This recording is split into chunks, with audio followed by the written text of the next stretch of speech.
London की सर्द हवाएं नोह के गालों को छूती तो उसे हर सांस में अजनबीपन महसूस होता। फ्लोरिडा की गर्मी से भागकर वो यहाँ आई थी नई शुरुआत के लिए, लेकिन क्या ये शुरुआत उसे सुकून देगी या बर्बाद कर देगी। घर के बाहर टैक्सी रुकी। नोह ने खिड़की से बाहर देखा। बड़ी सी आयरन गेट, चारों तरफ सर्द धुंध और एक घर जो जितना खूबसूरत था उतना ही अनजान भी। तो ये है मेरा नया घर, नोह ने खुद से कहा और गहरी सांस ली। दरवाज़ा खोला तो अंदर की खामोशी दिल तक उतर गई। तभी बाहर से एक तेज बाइक की आवाज़ आई। नोह ने पलट कर देखा। ब्लैक लेदर जैकेट में एक लड़का, गीले बाल, आंखों में ऐसी ठंडक जैसे वो पूरी दुनिया से नाराज हो। निक, नोह का स्टेप ब्रदर। निक ने नोह की तरफ देखा। उनकी नज़रें मिली। वो पल लंबा था, इतना लंबा कि नोह को अपनी धड़कनें सुनाई देने लगी। लेकिन निक बिना कुछ कहे सीढ़ी की तरफ बढ़ गया। ना कोई हेलो, ना कोई स्माइल। नोह ने धीरे से फुसफुसाया, तो यही है वो लड़का जिसके बारे में सबने कहा था कि उससे दूर रहना ही बेहतर है। अगले कुछ दिनों में नोह ने देखा कि निक रिजर्व्ड है, लेकिन कभी कभी उसकी नज़रें नोह से टकराती हैं और दोनों के बीच हवा भारी हो जाती है। एक शाम नोह किचन में थी। वो गिलास में पानी भर रही थी जब निक आया। नोह का दिल थोड़ा तेज धड़कने लगा। निक ने फ्रिज से बोतल निकाली, लेकिन उसकी नज़रें नोह पर थीं। तुम्हें डर नहीं लगता? निक ने अचानक पूछा। नोह ने चौंक कर उसकी तरफ देखा। किस चीज़ से? मुझसे, निक की आवाज़ में सीरियसनेस थी। नोह ने हल्की सी मुस्कान दी। शायद तुम्हें लगता है कि तुम किसी के लिए खतरा हो, लेकिन मैं ऐसा नहीं सोचती। निक की आंखों में कुछ पल के लिए सॉफ्टनेस आई, फिर उसने नज़रें फेर ली और बाहर चला गया। लेकिन नोह के दिल में कुछ पिघलने लगा था। एक रात तेज बारिश हो रही थी। नोह बालकनी पर खड़ी थी और नीचे निक अपनी बाइक साफ कर रहा था।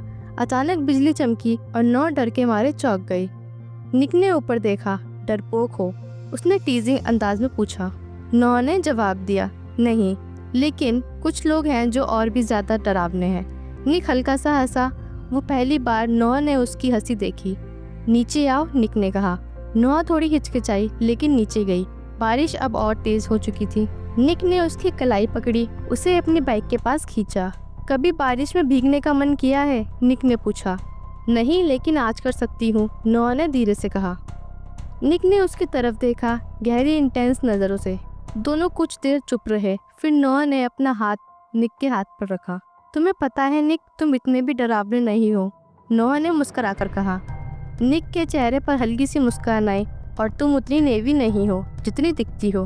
बारिश की बूंदें उनके चेहरे पर गिर रही थीं। नोह ने निक के करीब जाकर कहा, तो क्या तुम मुझे रोकोगे अगर मैं तुम्हें किस करूं? निक ने धीमी आवाज़ में कहा, शायद नहीं, लेकिन मैं खुद को भी नहीं रोकूंगा। और अगले ही पल उनके बीच एक पैशनेट किस हुआ। बारिश में भीगते हुए दोनों ने वो पहली दीवार तोड़ दी जो उन्हें अलग कर रही थी। अगले दिन निक बदला हुआ सा लग रहा था। वो नोह से दूर रहने लगा, लेकिन नोह के लिए अब पीछे लौटना मुमकिन नहीं था। और फिर नोह को निक की दुश्मनों की तरफ से धमकियां मिलने लगी। एक रात उसे किडनैप करने की कोशिश हुई। निक ने उसे बचाने के लिए अपनी जान दांव पे लगा दी। कार चेज, गन शॉट और वो पल जब निक नोह को बचाते हुए घायल हो गया। नोह ने उसका चेहरा अपने हाथों में लिया और कहा, तुम्हें कुछ नहीं होगा निक, क्योंकि मैं तुम्हारे बिना नहीं रह सकती। निक ने दर्द भरी मुस्कान दी, और मैं तुम्हारे लिए मर भी जाऊं तो भी अफसोस नहीं होगा।